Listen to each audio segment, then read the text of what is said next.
सो इन question number 16 again 3 terms है आपके यहाँ पे, है ना, 3 टर्म्स है, आप तीनों को सेपरेट कर दो। कैसे? 2x dx minus 3 cos x dx integration के साथ एंड प्लस में e to the power x and dx। Alright, 2 constant है, बाहर ले लेंगे। x का करेंगे it will be x square upon 2, क्योंकि यहाँ पे पावर 1 है, 1 में हम 1 ऐड करेंगे इट विल गिव यू 2। 2 को हम नीचे लिखेंगे, ठीक है, सेम नंबर नीचे आ जाता है। 3 cos x का इंटीग्रेशन होता है sin x plus e to the power x का इंटीग्रेशन होता है e to the power x only and plus c। That's all. Now question number 17, 2x square minus 3 sin x plus 5 root x dx। Alright, अब again आप terms को separate कर दो।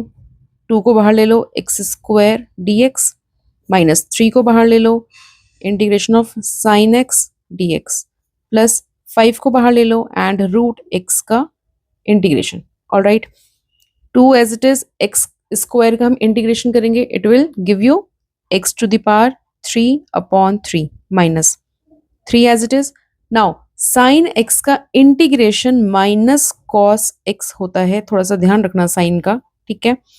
यहाँ पे है x की पावर 1/2, 1/2 में हम 1 प्लस करेंगे इट विल गिव यू 3/2, और 3/2 को हमने अभी डिस्कस करा था, पीछे उल्टा लिख देते हैं, 3 नीचे लिख देंगे, 2 ऊपर लिख देंगे। अब इंटीग्रेशन हो गया है, c ऐड कर लेंगे। नाउ सिंप्लीफाई करेंगे, 2/3 x to the power 3 minus minus plus 3 cos x plus 5 2 जा 10/3 x to the power 3/2 plus c। That's it. This is your answer. Now in question number 18 दो functions है, एक आपके पास sec x है और एक आपके पास sec x plus tan x है ना। अब हम इन दोनों फंक्शंस को सेपरेट करेंगे। सेपरेट कैसे करेंगे? वैसे तो ये ऑलरेडी सेपरेट है, लेकिन ये मल्टीप्लीकेशन में सेपरेट है, तो ये फर्स्ट फंक्शन मल्टीप्लाई में सेकंड फंक्शन है, ठीक है। हमको इसे सेपरेट करना है कि हम इसका इंटीग्रेट कर सकें।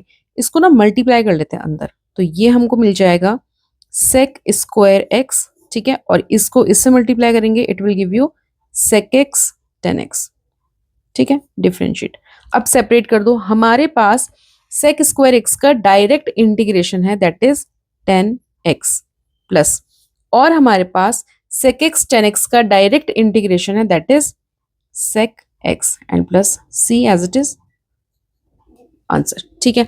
आप ज्यादा कंफ्यूज होने की जरूरत नहीं है। अगर आपको ये याद नहीं है कि इसका इंटीग्रेशन क्या है, इसका इंटीग्रेशन क्या है, आप ये याद करो कि ये किसका डिफरेंशिएशन है। अगर आपको याद हो डिफरेंशिएशन में sec square x tan x का डिफरेंशिएशन था, तो यहाँ पे उल्टा हो जाएगा, ठीक है।